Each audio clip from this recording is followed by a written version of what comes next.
Maayong gabi ka natong tanan. So, kani siya mao ni siya before piyesta sa amoa. Ang among fiesta gani diri is January 23 and 24.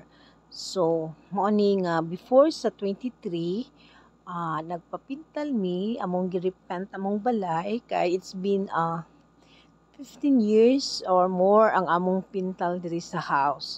So, I decided nga mag-white white ang among whole house diri sa interior, and then we're gonna have to put black an accent para medyo may ano naman siya, may hindi naman isang color lang, meron siyang black at saka yung sa molding tangerine kasi maganda pa naman yung tangerine. So, yan. Excuse me, yan ang ganap.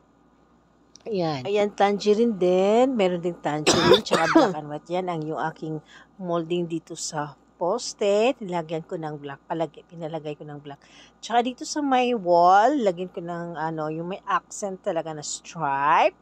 Tsaka black and white na stripe kasi para naman maganda tingnan para sa amin. Parang may accent lang na black ba. Kasi yung furniture dito sa baba ay may black. Kasi karamihan kasi namin sa furniture ay mga tugas, tas brown. Kaya sabi ko, why not choose black and white para naman, uh, para may bago na naman tayo dito sa house for 2024.